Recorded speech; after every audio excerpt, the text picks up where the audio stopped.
Let's unravel the mystery. Interrogative adjectives and indirect questions.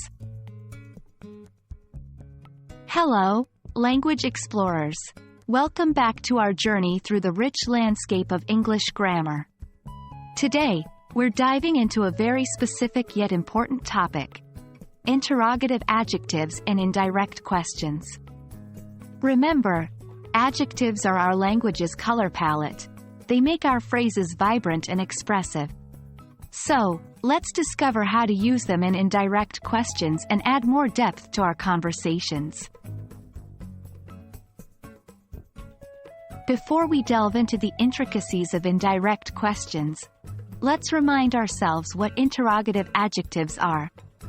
In English, there are three main interrogative adjectives: which, what, and whose.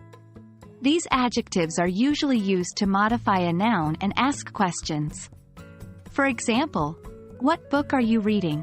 In this sentence, what is an interrogative adjective modifying the noun book.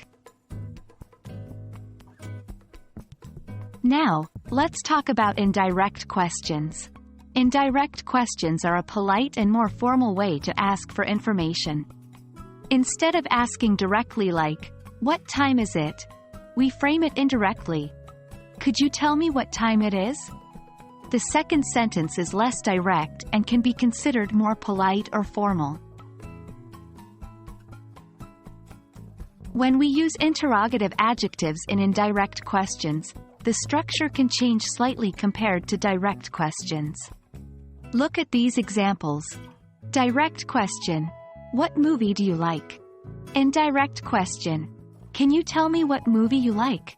In the indirect question, the word order changes to a more statement-like structure, and the interrogative adjective, what, still modifies the noun movie.